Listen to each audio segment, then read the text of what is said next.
তার আগে একটা ছোট্ট ঘটনা পড়ে আসি এবং যারা রোডে আছেন তাদের জন্য এই ঘটনাটা অনেক বেশি ইন্টারেস্টিং হবে আই হোপ।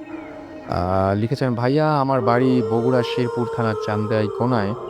গত জুলাই মাসের আ ১ সপ্তাহে আপনাদের অনুষ্ঠানের একজন গেস্ট এসেছিলেন যিনি বাইক দুর্ঘটনায় অসুস্থ অবস্থায় আপনাদের স্টুডিওতে উপস্থিত হয়েছিলেন।" হ্যাঁ, সত্যিই তিনি ফিজিওথেরাপি নিচ্ছিলেন ওই সময়। তারপরেও তিনি অনেক কষ্ট করে সবগুলো ফ্লোর পা দিয়ে ভেঙে তারপরে এখানে এসেছিলেন তার এক্সপেরিয়েন্স শেয়ার করার জন্য এবং তিনি একটা ভয়াবহ অ্যাক্সিডেন্টের সম্মুখীন হয়েছিলেন এবং আজকে আমাদের সাথে যিনি এই ঘটনাটা শেয়ার করেছেন, সেই ঘটনাটাও আ মানে চান্দাইকোনা থেকে যিনি ঘটনাটা শেয়ার করেছেন, তারও ঘটনাটা অনেকটা সিমিলার। সো এখানে তিনি লিখছেন যে উনি নওগাঁ থেকে ঢাকায় আসার পথে যে জায়গায় তার বাইকের পিছনে আ তিনি একটা শ্যাডো অনুভব করেছিলেন। আসলে শ্যাডো না ঠিক। তিনি বাইক চালিয়ে লং রুটে আসছিলেন ঢাকায় একটা ফ্রেন্ডের বিয়ে অ্যাটেন্ড করার জন্য এবং সেই মুহূর্তে তার মনে হচ্ছিল বারবার করেই যে বাইকে তার পেছনে ঠিক পেছনেই কেউ বসে আছে এবং প্রচণ্ড অস্বস্তি লাগছিল। একসময় তিনি একটা বাসকে ওভারটেক করেন এবং সেইখানে বাসটাকে ওভারটেক করে বাসের সামনে যান যাতে আলোটা এসে তার পিছে পড়ে। এরকম একটা ঘটনা ঘটেছিল। তো যাই হোক তিনি বলছেন যে এখন যিনি আমাদের ইমেইলটা করেছেন তিনি বলেছেন যে উনি নওগাঁ থেকে ঢাকায় আসার পথে যে জায়গায় তার বাইকের পেছনে একটা কোনো কিছু একটা অনুভব করেছিলেন সেই জায়গার নাম শেরুয়া বটতলা। মানে উনি একদম নির্দ্বিধায় এটা বলে ফেলেছেন। আমি জানি না যে তার সাথে একটু মানে আরেকবার তার সাথে কথা বলতে পারলে ভালো হতো। বাট তিনি বলছেন যখন আমরা শুনি যে কি আছে ব্যাপারটায়। আচ্ছা, এবং তিনি বলছেন সেই জায়গায় একটা সাইনবোর্ড আছে যার শিরোনামে লেখা আছে, "এখানে জীবন দিয়েছে যারা।" আর এর নিচেই এই জায়গায় বিভিন্নভাবে মারা গেছে যারা তাদের নাম লেখা আছে। এই শেরুয়া বটতলায় নাকি একসময় বিশাল বটগাছ ছিল এবং এই বটগাছের নিকট নাকি একটা মাজারের মতো আ কবর ছিল। কিন্তু বিশ্ব রোড সম্প্রসারণের সময় আ বটগাছটা কেটে ফেলা হয় এবং কবরের ওপর দিয়ে রাস্তা তৈরি হয়। খোঁজখবর নিয়ে জানা যায় ওই বটগাছের নাম অনুসারে সেই জায়গার নামকরণ করা হয় শেরুয়া বটতলা। এই জায়গাটিতে যত ভালো করেই রাস্তা তৈরি করা হতো না কেন তা বেশিদিন টিকত না এবং বড়, বড় গর্ত হয়ে থাকত। এমনও শোনা যায় যে রাস্তা সারানোর জন্য ওই এলাকায় বড়, বড় ক্ষমতাবানরাও নাকি নানা রকমের স্বপ্ন দেখতে পেতেন। কিছুদিন আগে ওই জায়গায় মানে একটু ওই জায়গায় যেটা হয়েছিল সেটা হচ্ছে অনেক উঁচু করে রাস্তা তৈরি করা হয় এবং তিনি বলছেন যে, "আমি নিজেও যখন ওই রাস্তায় বাইক নিয়ে যাই, তখন চোখে ঘুম, ঘুম ভাব এবং শরীরে কেমন একটা অলসতা অনুভব করি।" যে ভাইয়াটা আপনাদের স্টুডিওতে গিয়ে ঘটনাটা বর্ণনা করেছিলেন, ঠিক একই ঘটনা আমার বন্ধুর সাথেও হয় গত বছর। কিন্তু সে অনুভব করে যে তার পেছনে কেউ আছে এবং সে একটা কাছাকাছি ওই হাইওয়ের একটা রেস্টুরেন্টে অ্যা ঘোগা বটতলা নামক একটা জায়গা আছে, বেশ ফাঁকা। সেখানে সে দেখতে পায় একজন বৃদ্ধ রাস্তা পার হচ্ছে। কিন্তু ব্রেক করলে দেখা যায় যে রাস্তায় কেউ নেই। এভাবে বেশ কয়েকটি রাউন্ড পার হবার পর শেষ পর্যন্ত সে বাইকসহ খালে গিয়ে পড়ে। ঠিক একই জায়গায় এই বছর মার্চ মাসে আরেকটা তিনি বলছেন যে, "আমার আরেক বন্ধুসহ সিএনজি নিয়ে বাড়ি ফিরছিলাম। হঠাৎ করে কোথায় থেকে যেন প্রচণ্ড কুয়াশা এসে পড়ে সিএনজির সামনে। এক হাত দূরে কি আছে সিএনজির লাইট জ্বালানো থাকলেও তা দেখা যাচ্ছিল না। এমনকি রাস্তা যে বড়, বড় গাড়ি চলছে তাদের আলোও দেখা যাচ্ছিল না। আমাদের সিএনজি চালক গাড়ি দাঁড় করিয়ে রাখলে সামনে কুয়াশার মাঝে কেউ একজন খুব দ্রুত আ বাঁদিকে নেমে যায় এবং তার পিছে, পিছে কুয়াশাটাও কেটে যায় এবং আমরা দেখতে পাই যে আমাদের সিএনজিটি ব্রিজের পাশে বড় একটা ভাঙার সামনে দাঁড়িয়ে আছে। রাস্তায় আমাদের মতো আরও ২-৩ টা গাড়ি দাঁড়িয়ে আছে। বলা বাহুল্য যে সেদিন আকাশে কোনো মেঘ ছিল না এবং ভালো গরম পড়েছিল। কি হয়েছে জিজ্ঞাসা করলে বগুড়াগামী ট্রাকের ড্রাইভার বলে যে তার গাড়ি হঠাৎ করে বন্ধ হয়ে গিয়ে কুয়াশা মানে বন্ধ হয়ে গিয়েছে এবং কুয়াশা এসেছে। কিন্তু আসলে এই সময় কোথা থেকে কুয়াশা আসতে পারে বা আমাদের গাড়ির সামনে যে শ্যাডোটা নেমে এসছিল সেটা কি আমরা জানি না। তিনি এই ঘটনাটা পড়ে শোনাবার অনুরোধ করেছিলেন। আমার কাছে অনেক ইন্টারেস্টিং লেগেছে। সো আমিও পড়ে শোনালাম এবং আই হোপ যে আপনাদের সবারই ঘটনাটা বেশ মানে অদ্ভুত ধরনের লেগেছে। কারণ আমার কাছে খুব অদ্ভুত। আমার কাছে ১ম ঘটনাটি রয়েছে। সেই ঘটনাটি যিনি পাঠিয়েছেন তার নাম হচ্ছে আ অতৃপ্ত। অতৃপ্ত এই নামটিকেই ব্যবহার করেছেন। আমি জানি আমার আমার আমার ধারণা আরকি যে এই নামটা নিশ্চয়ই অরিজিনাল নাম না। তিনি বলেছেন যে তার বাসা হচ্ছে সায়েদাবাদ। না সাইদাদ লিখেছেন। সাইদাদ আমি জানি না কোথায়। এবং তিনি লিখেছেন যে চাকরির সুবাদে আমাকে উত্তরা আ টিন শেড বাসায় তিনি ভাড়া নেন একটা সময় এবং বাড়িতে ৭ ফ্যামিলি। আর তিনি বলছেন যে আমি একজন ব্যাচেলর। বাড়ির সব লোক তাড়াতাড়ি ঘুমিয়ে যায়। অফিস থেকে এসে ঘুমাতে অনেক দেরি হয়। ২টা-৩টা বেজে যায়। রাতে প্রায় আমি উঠোনে একজন মহিলাকে আমি মেইন গেট দিয়ে বের হয়ে যেতে দেখতাম। কিন্তু আমার দরজা খুলে কাউকে দেখতাম না। মানে মনে হতো যে একজন মহিলা হেঁটে বের হয়ে যাচ্ছেন, বাট কোনোদিন দরজা খুলে সেটা দেখতে হয়নি। অনেক সময় ভাবতাম আমি মনে হয় ভুল দেখছি। একদিন রাতের বেলা কত বাজে বলতে পারবো না। আমার ঘুম ভেঙে গেল। বাইরের আলোতে ঘরটা আবছা আলোকিত। আর তখন আমার সামনে একজন মহিলা চেয়ারে দাঁড়িয়ে তার শাড়ির আঁচল সিলিং ফ্যানে এবং মানে লাগিয়ে ফেলল এবং দেখতে, দেখতে তিনি শাড়ির আঁচল গলায় পেঁচিয়ে ফেলল। আমি চিৎকার করে অনেক চেষ্টা করলাম, কিন্তু আমার গলা থেকে কোনো আওয়াজ বের হচ্ছিল না। আমি নড়তে পারছিলাম না, চিৎকার করতে পারছিলাম না। চোখের সামনে ঘটে গেল মর্মান্তিক মৃত্যু। কিন্তু তার ৩০ সেকেন্ড পর সবকিছু আগের মতো, কিচ্ছু নেই, যেন কিছুই ঘটেনি। এরকম একটা অবস্থার মধ্যে তিনি পড়ে গেলেন। এবং তারপর তিনি লিখছেন, "তারপর সবকিছু নরমাল হয়ে গেল। বেড থেকে উঠে লাইট অন করে দেখি, কিছু নেই, কেউ নেই। তারপর ম্যাচ, লোহা, পাথর পাশে রেখে ঘুমিয়ে যাই। সকালে বাড়ির সবচেয়ে পুরনো যে ভাড়াটিয়া, যাকে ফুপু বলে ডাকতাম, তাকে আমি এইরকম কোনো মৃত্যু আগে কখনো ঘটেছে কিনা জিজ্ঞেস করি। তিনি স্বীকার করেন এবং আমাকে জিজ্ঞেস করেন কেন? আমি বলি, "আগে বলেন।" তিনি বলেন যে, "হ্যাঁ, ১২ বছর আগে আমারই রুমে ওই মহিলা," অর্থাৎ যে রুমে তিনি থাকতেন তা সেই রুমের কথা বলছেন, যে ওই মহিলা তার হাসব্যান্ডের সাথে ঝগড়া করে গলায় শাড়ি পেঁচিয়ে সুইসাইড করে। তিনি আরো বলেন, এই ১২ বছর ওই রুমটায় যে ভাড়া নেয় সেই ওই ঘটনার সম্মুখীন হয়। আমার ইচ্ছে এই এক্সপেরিয়েন্সটা যেন সবাইকে জানানো হয়। আমরা জানিয়ে দিলাম এবং আপনি একটা কাজ করতে পারেন। ইমেইল অ্যাড্রেস দিয়ে ইমেইল অ্যাড্রেসে যেটা দেয়া আছে ভূতfm@redfm সেখানে আপনারা ইচ্ছা করলে যদি সেই বাড়ির মালিক রাজি হন আরকি, তাহলে আপনারা সেই বাড়ির ঠিকানা আমাকে পাঠাতে পারেন। আমরা সেইখানে গিয়ে দেখতেও পারি যে আসলে সেরকম কোনো ঘটনা আছে কিনা, বা আমরা একটা রাত থেকে দেখতে পারি আসলেও কিছু ঘটে কিনা।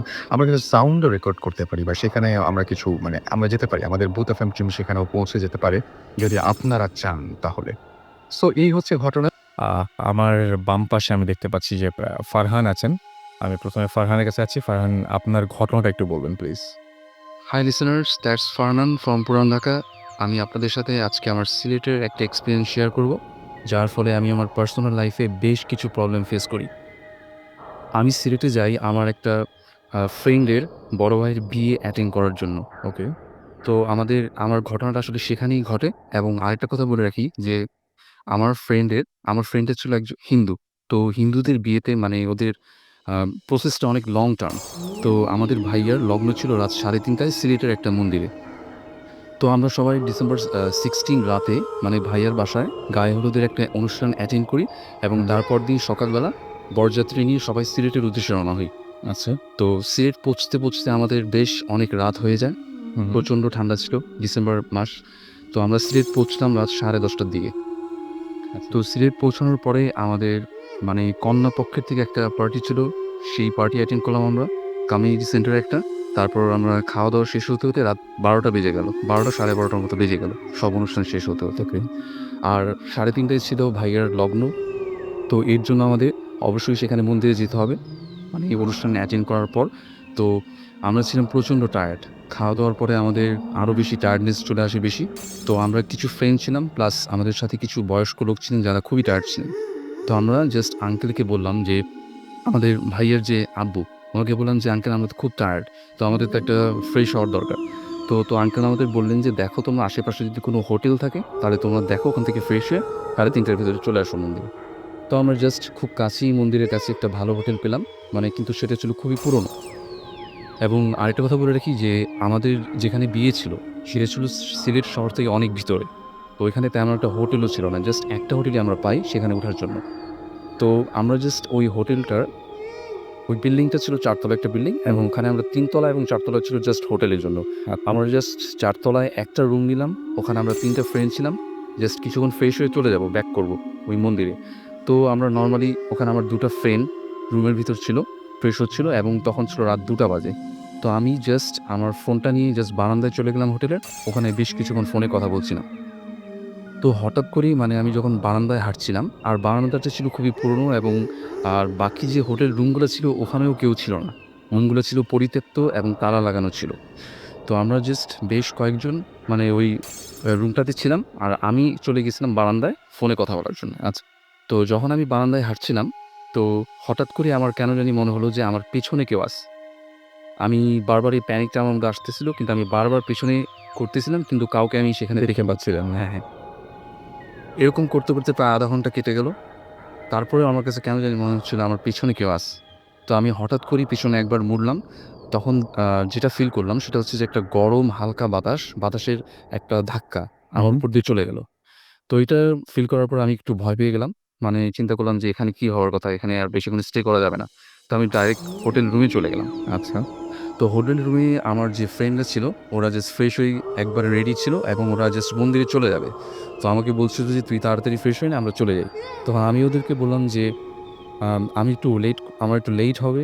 আমি আরো ০.৫ ঘন্টা পরে আমি ব্যাক করব। তো তোরা চলে যা, আমি আসতেছি।" আর ওরা আমাকে যাওয়ার সময় বলল যে, "তুই কি ভয় পাবি কিনা?" কেননা এখানে পুরা ফ্লোরটাই ছিল একা। আমি ছিলাম একা। তো আমি বললাম যে, "না, কোনো ভয় নাই। যেহেতু একটা বিয়ের অনুষ্ঠান অ্যাটেন্ড করতে আসছি, কোনো ভয় হওয়ার কথা না।" আর আমি কিছুক্ষণ আগে যে আমার সাথে একটা ইনসিডেন্ট হলো ওই বারান্দায়, সেটাও আমি ভুলে গিয়েছিলাম। আচ্ছা। তো ওরা জাস্ট আমাকে রেখে চলে গেল। আমি জাস্ট হোটেলের রুমে ছিলাম তখন। জাস্ট ফ্রেশ হওয়ার জন্য টয়লেটে গেলাম। আমি যখন টয়লেটে গেলাম, তখন থেকে আমার মনে বারবার মনে হচ্ছিল যে আমার রুমে বেশ কয়েকজন আ মানুষ থাকলে যেরকম একটা ফিলিংস থাকে যে আশেপাশে তো মনে হয় আছে এরকম কেউ আছে, এরকম একটা ফিলিংস হচ্ছিল। এবং এটা নিয়ে আমি খুব ভয় পেয়ে গিয়েছিলাম যে হঠাৎ কি আমার রুমে তো কেউ নেই। পুরো ফ্লোরটাই তো একা। তো তারপর আমি টয়লেট থেকে আবার রুমে আসি দেখার জন্য যে কি ব্যাপারটা আসলে। তো আমি এসে কাউকেই পেলাম না। কিন্তু আমার কেন জানি মনে হচ্ছিল পুরো ফ্লোরটাতে আমি ছাড়াও আমার সাথে আরো অনেকে আছে। আরো অনেক কিছু আছে। হ্যাঁ, ওনারা চলাফেরা করতেছে, বসে আছে, এরকম বারবার মনে হচ্ছিল। তো আমি আবার টয়লেটে চলে গেলাম। ফ্রেশ হয়ে জাস্ট রুমে এসে ড্রেস আপ করে জাস্ট চলে যাব। মন্দিরে চলে যাব। ঠিক তখনই আমি আমার চশমাটা বাথরুম থেকে আনতে গেলাম। আচ্ছা, তখন যেটা হলো মানে যখন বাথরুমে যাই, বাথরুমটার ঠিক বাম পাশে ছিল একটা ছোট ভাঙা জানালা। আচ্ছা। তো আমি যখন মানে চশমাটা নিয়ে ব্যাক করব, তখনই হঠাৎ করে আমার চোখটা গেল জানালার দিকে। তখন আমি যেটা দেখলাম সেটা ছিল খুবই ভয়ানক একটা বিষয়, যা আমি কখনোই আর কখনো দেখতে চাই না। তো সেটা ছিল যে একটা জাস্ট ফেস। জাস্ট একটা ফেস, খুবই সাদা একটা মেয়েলি ফেস। এবং সেটা ছিল খুবই ভয়ানক সাদা এবং আমার দিকে খুব ভয়ানক দৃষ্টিতে সেটা তাকিয়েছিল। এবং সেটার একটু বর্ণনা দিই, সেটা ছিল জাস্ট একটা লাশকে যদি বেশ কয়েকদিন পরে পানি থেকে ওঠানো হয়, তার চেহারাটা যেরকম ফুলে যায়, সাদা হয়ে যায়, ঠিক সেরকমই ছিল তার ফেসটা। তো এটা দেখে আমি খুবই ভয় পেয়ে যাই। মানে আমার কাছে খুবই ভয় লাগে। তখন আমি এক দৌড়ে ৩ তলায় যেখানে ম্যানেজার ছিলেন হোটেলের সেখানে চলে আসি। আচ্ছা, ওই ফেসটা আচ্ছা কি কোনো ধরনের কোনো কিছু বলেছিল বা আপনার সাথে কি কমিউনিকেট করার চেষ্টা করেছিল? নো, আমার সাথে কোনো কমিউনিকেট করেনি। জাস্ট আমি ২ সেকেন্ডের মতো হবে ফেসটা জাস্ট দেখে ওখান থেকে এক দৌড়ে চলে যাই। জাস্ট দেখার পরেই চলে যাই। আর তেমন কিছু হয়নি। তো আমি যখন দৌড়ে ৩ তলায় গেলাম, তখন হোটেল যে ম্যানেজার তাকেও আমি সেখানে পেলাম না। তখন আমি প্রাণপণে জাস্ট নিচের দিকে চলে গেলাম। হোটেলের নিচে একবারে রাস্তায় চলে যাওয়ার চেষ্টা করলাম। যখন আমি সিঁড়ি দিয়ে নামতেছিলাম, তখন আমার কাছে বারবার মনে হচ্ছিল যে আমাকে পেছন থেকে ৪-৫ জন ধাওয়া করতেছে এরকম। বাট আমার পেছনে তখন কেউই ছিল না।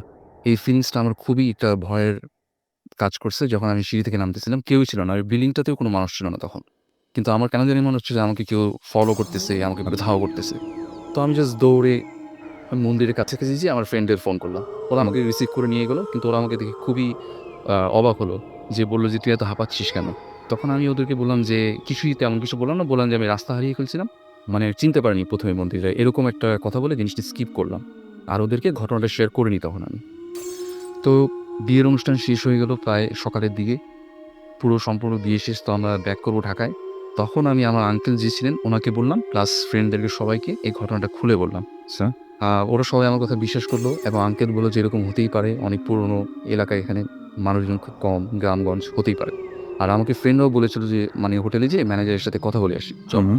বাট আমি সেখানে মানে সায় দিইনি। আমি বললাম যে, "আমার যাওয়া দরকার নেই। আমি ঢাকায় চলে যাই। চলো।" নরমালি আমরা ঢাকায় আসলাম এর পরদিন। ঢাকায় আসার পরে মানে রাত হয়ে গেল। তো সেদিন আর কোনো প্রবলেম হয়নি। মেইনলি এর পরের দিন থেকে সবগুলো প্রবলেম শুরু হলো, যেটা আমার পার্সোনাল লাইফ এর সাথে রিলেটেড। হুম। তো ১ম দিন যেটা হচ্ছে সেটা হচ্ছে যে মানে আমার কম্পিউটারটা হঠাৎ করে নষ্ট হয়ে গেল সকালবেলায়। আর ওই কম্পিউটারটা বলে রাখি যে আমি প্রায় ২০ থেকে ২৫ দিন হবে যেটা পারচেজ করছিলাম। মানে ঠিক খুব তাড়াতাড়ি জিনিসটা নষ্ট হয়ে গেল। মানে খুবই একটা অদ্ভুত একটা ব্যাপার। সেটাকে আমি জাস্ট নরমালি নিলাম, যেহেতু ইলেকট্রনিক জিনিস নষ্ট হতেই পারে। ঠিক তারপরে একদিন এর পরের দিনই নেক্সট ডেতেই মানে আমার মোবাইলটাও ডেড হয়ে গেল। তখন আমি বুঝতে পারলাম যে আমার সাথে কিছু প্যারানরমাল বিষয় কাজ করছে। আর এইগুলো হয়তোবা মানে নষ্ট হওয়ার ব্যাপারগুলো নরমাল হলেও বাট আমার সাথে জিনিসগুলো খুব নাটকীয়ভাবে হচ্ছিল এবং আমি এগুলো নিয়ে খুবই চিন্তিত ছিলাম যে আসলে কী হচ্ছে ব্যাপারটা। তো যেদিন মোবাইলটা নষ্ট হয়ে গেল, ঠিক সেদিনই আমি আমার আপুর একটা মোবাইল নিয়ে আসলাম। আপুকে বললাম যে, "আপু তুমি জাস্ট আমাকে মোবাইলটা দাও। আমি জাস্ট একদিন ইউজ করে আবার দিয়ে দেবো তোমাকে।" তো সেই মোবাইলটাও সেদিন রাতে ডেড হয়ে গেল, কোনো কারণ ছাড়াই। আচ্ছা, ১ম এ কম্পিউটার, তারপরে মোবাইল। মোবাইল, তারপর আপুর মোবাইলটাও ডেড হয়ে হু, গেল। হু। তো আমি আমার মোবাইল কি ঠিক করবো? আমি জাস্ট আমার আপুর মোবাইলটাকে নিয়ে চলে গেলাম। মানে ওয়ারেন্টি ছিল, সেটাকে জাস্ট নোকিয়া সেন্টারে নিয়ে গেলাম। তো আজব বিষয়, ওইখানে নোকিয়া যে মানে কার্ডগুলা থাকে, মানে ওয়ারেন্টি কার্ড, ক্যাশ মেমো, আমি সবই রাস্তায় হারিয়ে ফেললাম। আমি সেদিনও ওনার কিছু ঠিক করতে পারিনি। মানে আমি কোনো কাজই শান্তিমতো করতে পারছিলাম না। তো খুব প্রবলেম হচ্ছিল আমার পার্সোনাল লাইফে। এবং শেষ দিন যেটা হলো সেটা ছিল আরেকটু অদ্ভুত বেশি। মানে এতদিন তো আমার জাস্ট অ্যাসেটগুলোর উপর থেকে জাস্ট একটু প্রবলেম হচ্ছিল। এরপর দিন আমার নিজের উপরেই কিছুটা প্রবলেম হলো। আর আমাদের ওখানে বুড়িগঙ্গা নদী আছে। তো ওইখানে আমরা জাস্ট ২ টা ফ্রেন্ড ঠিক মাগরিবের একটা টাইমে মানে আড্ডা দিচ্ছিলাম নদীর পাড়ে। তো আমি ওকে বলছিলাম যে, "চলো আমরা জাস্ট একটু ঘুরে আসি নৌকা দিয়ে।" তো আমরা যখন নৌকাতে উঠলাম, তখন নদীটা একেবারেই শান্ত ছিল, যেহেতু শীতের দিন। হুম। একেবারেই শান্ত, কোনো স্রোত ছিল না, নদীতে কিছুই ছিল না। তো আমরা জাস্ট নদীটা যে পাড় থেকে একটু দূরে গেলাম। মানে মাঝখানেও বেশিটা যাইনি। আর নদীতে তখন কোনো লঞ্চও ছিল না যে ঢেউ আসবে লঞ্চ থেকে। তো জাস্ট আমাদের নৌকাটা হঠাৎ করেই মানে একবার ডান দিকে, একবার বাম দিকে দোলা স্টার্ট করে দিল। মানে কোনো কারণ ছাড়াই। কোনো কারণ ছাড়াই। মানে আর হঠাৎ করে পানিটা জাস্ট স্রোত থাকে যেরকম আরকি উঠে আসে আরকি নৌকার উপরে ছিটাগুলো পানির। সেভাবে আসছিল, আমাদের শার্ট-টার্ট সব ভিজে গিয়েছিল। এবং আমরা একটা মুহূর্তের জন্য মনে করেছিলাম যে আমরা পানিতে পড়ে যাবো। আচ্ছা। বাট আর নৌকার মাঝিও খুব অবাক হয়েছিলেন যে এই সময় কোনো স্রোত নেই, কিচ্ছু নেই। তো কেন এরকম হচ্ছে? এরকম হচ্ছে কেন? হ্যাঁ। রাইট। আর আমরা কেউই সাঁতার জানতাম না। আমরা খুবই প্রচণ্ড ভয় পেয়ে যাই। তারপরে যেটা হয়, মাঝি আমাদের কোনোভাবে আমাদের পাড়ে নিয়ে আসে এবং আমাদের আর কোনো প্রবলেম হয়নি। আর এরপর থেকে আমার পার্সোনাল লাইফে আর তেমন প্রবলেম হয়নি। মানে আমি পরদিন থেকে মানে ৫ ওয়াক্ত নামাজ স্টার্ট করি। হুম, মানে হুম। পরিষ্কার পরিচ্ছন্ন থাকার চেষ্টা করি। তারপরে আর কোনো প্রবলেম ফেস করিনি। এই হচ্ছিল আমার আসলে বেশ কিছু প্রবলেম পার্সোনাল লাইফে, আর কোনো প্রবলেম আসেনি। এখনো পর্যন্ত আসেনি, কিন্তু আপনি অনেক কিছু ফেস করেছেন এবং করিস। এই যে অভিজ্ঞতাটা আপনি বললেন সেটা আপনার কাছে যথেষ্ট ভয়ংকরই ছিল এবং অবশ্যই, হ্যাঁ। একমাত্র আপনিই বুঝতে পারছেন যে ব্যাপারটা কতটা ভয়ংকর ছিল। এনিওয়েজ, থ্যাংক ইউ আমার সাথে শেয়ার করার জন্য আপনার এই ঘটনা।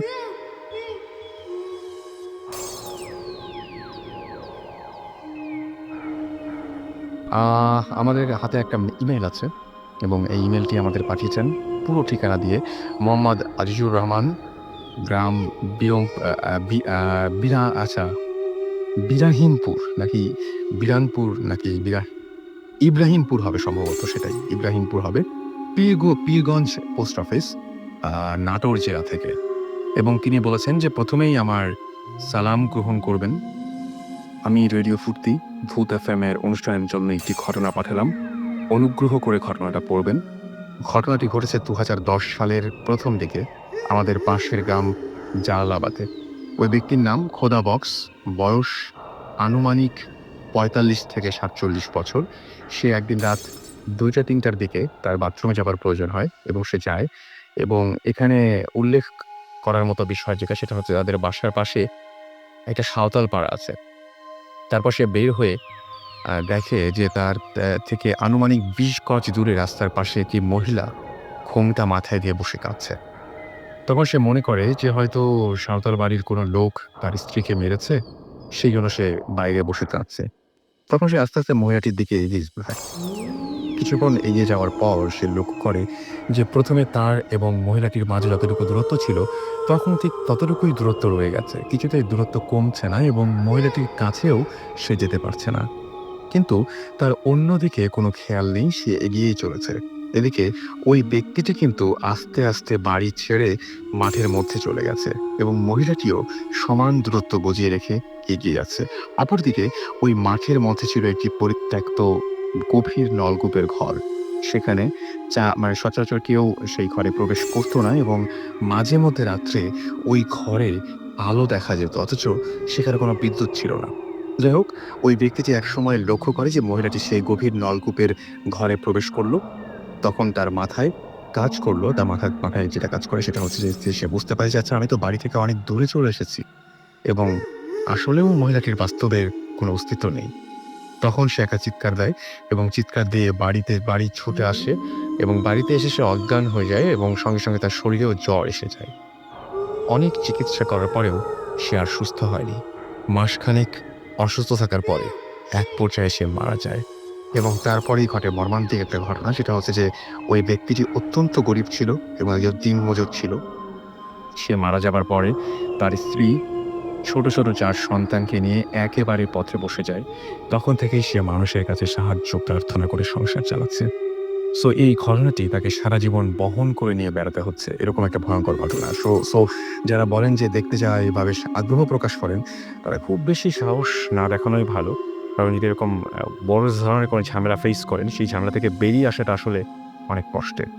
যাই হোক, আমাদের আরো একজন গেস্ট রয়েছেন, তার কাছে আমরা যাবো এবং তার ঘটনা আমরা শুনবো। যিনি আমাদের সাথে ১ম একটা ঘটনা শেয়ার করেছিলেন। আজকে এখন এই মুহূর্তে তিনি আমাদের তার কাছ থেকে আমরা 2nd ঘটনাটা শুনবো। আপনার নামটা আরেকবার বলবেন, যেহেতু আমাদের এখানে দেখা যায় না সবাইকে নাম বারবার। হ্যালো, আমি পিয়াস ধানমন্ডি থেকে। আ আমি এখন যে ঘটনাটা শেয়ার করব সেটাও আমার আব্বুর এক্সপেরিয়েন্স করা। এটা আমার দাদু বাড়ির একটা ঘটনা। আমার দাদু বাড়ি নাটোরে।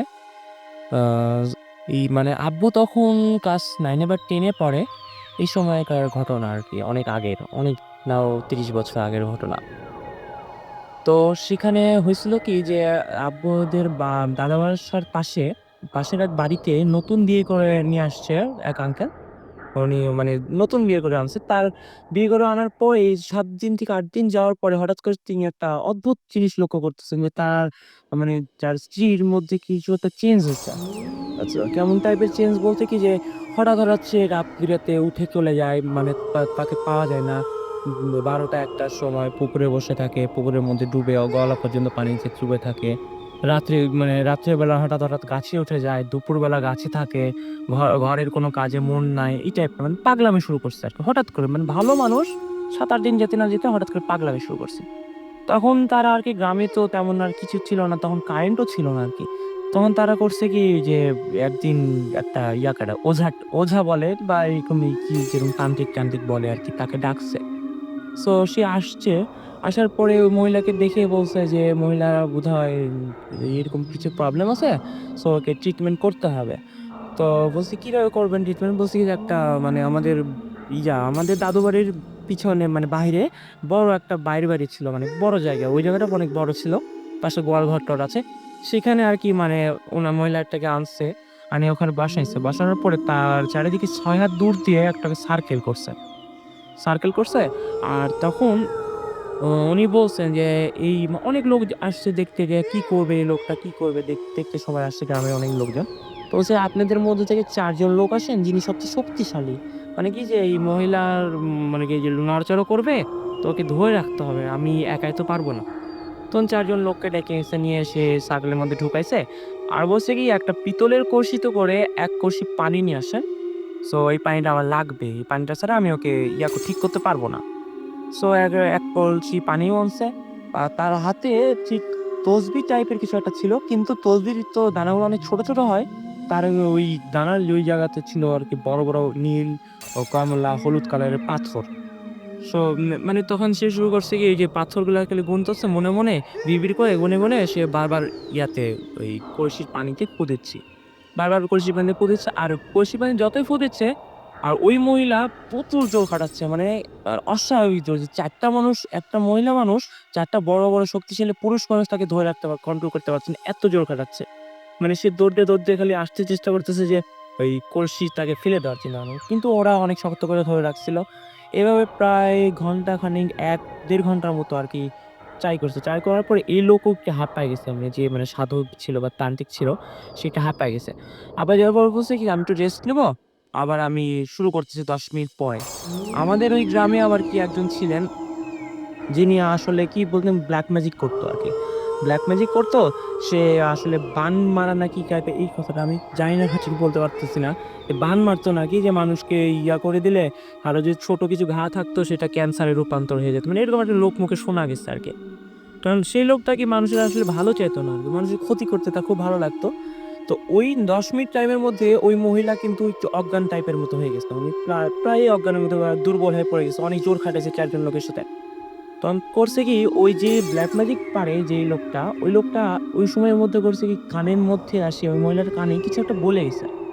বলে যাওয়ার পরে ১০ মিনিট পরে যখন এই মানে যে লোকটা ছাড়াচ্ছিল এই লোকটা যখন আবার আসছে ফেরত আসার পরে দেখি মহিলা পূর্বে যেমন ছিল ফার্স্ট টাইমে প্রথমে যেমন ছিল ঠিক তেমনই আছে, কোনো উন্নতি হয় না কার।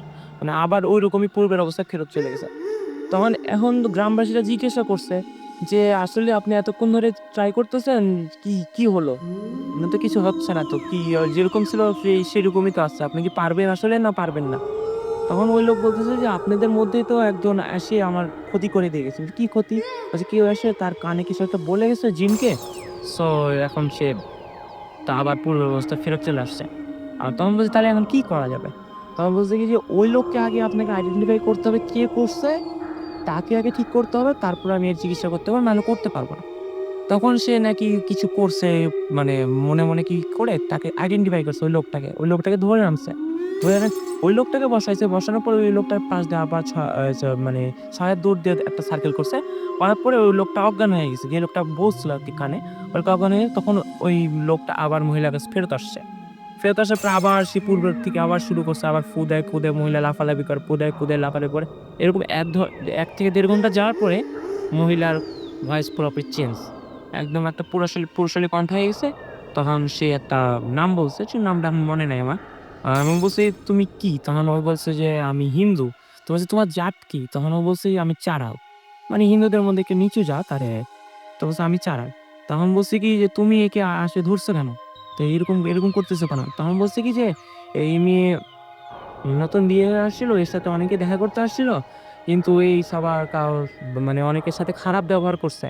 যেটা আমার পছন্দ হয় না। এজন্য আমি একে ধরছি। আমি আর যাবো না এখান থেকে।" বলছি, "কেন? তোমাকে তো যেতে হবে। কি করলে তুমি যাবা?" বলছে, "এক সপ্তাহে আমি যাবো। তুমি একটা পাঁঠা বলি দাও আমার নামে, তাহলে আমি চলে যাবো।" তখন ওই বলছে যে, "এরা তো মুসলমান, এরা ওই পাঠা বলি-টলি এটা তো মানে হবে না, করতে পারবে না।" তো আমি বললাম, "অন্য কিছু করো।" তখন বলছে, "না যাবো না, যাবো না, যাবো না।" অনেক কিছু করার পরে সে বলছে, "ঠিক আছে ১ সপ্তাহ যাবো। আমাকে ৫ কেজি কাঁচা আতপ চাল এনে দিতে হবে, ৫ লিটার দুধ আর ১৬ টা কলা। যেটা এনে দাও আমি খাবো, খেয়ে দেয়ে আমি চলে যাবো।" তখন মানে রাতের মধ্যে ওরা জোগাড় করছে আরকি ৫ কেজি আতপ চাল, কাঁচা। তারপর তার সামনে দিছে বিশাল এক গামলায় করে। সেটা করছে কি ওই মহিলা ওই ৫ কেজি চালের ভিতরে পুরা দুধটা ঢালছে, ঢাইলে কলাটা দিছে, দিয়ে মাখাইছে। মাখায়ে একটা মানুষের পক্ষে সম্ভব না এতগুলা খাওয়া। সেই কোপটা সে পুরাটা শেষ করে ফেলছে। পুরাটা একদম ৫ কেজি চাল, কাঁচা চাল, চাবাতে তো অনেক কষ্ট হবে। সে পুরাটা শেষ করে ফেলছে। ফেলার পরে এখন বলছে যে, "আমি এখন চলে যাবো।" তখন গ্রামবাসীরা জিজ্ঞাসা করছে যে, "ও যে চলে যাবে তার প্রমাণ কি? আপনি বলতেছেন চলে যাবে। ও যদি আবার ব্যাক করে ফেরত আসে, আমাদের তো প্রমাণ লাগবে যে আপনি কিছু করেন।" তখন ওই লোকটা আশেপাশে তাকাচ্ছে। তাকাতে, তাকাতে দেখে কি যে বাড়ির পিছনে একটা বড় আম গাছ আছে। তখন বলছি, "দেখেন তো ওই আম গাছের নিচে কেউ আছে নাকি?"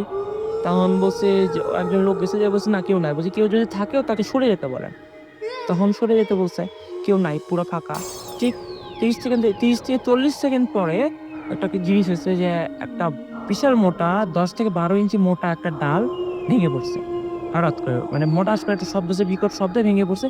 যে ডালটা কাটতে কমপক্ষে যদি কুড়াল দিয়ে কাটা হতো তাও ঘন্টা খানেক সময় তো লাগতই সময় লাগবে স্বাভাবিক। তারপরে ওই এই জিনিসটা করার পরে কি লোক বলছে, "হ্যাঁ, ওই এখন চলে গেছে, এখন ভালো।" তারপর থেকে ওই মহিলা ঠিকই আছে, ভালো আছে, সংসার করতেছে। তার বাচ্চা-কাচ্চা সবই হইছে। এখন নরমাল একদম। এখন নরমাল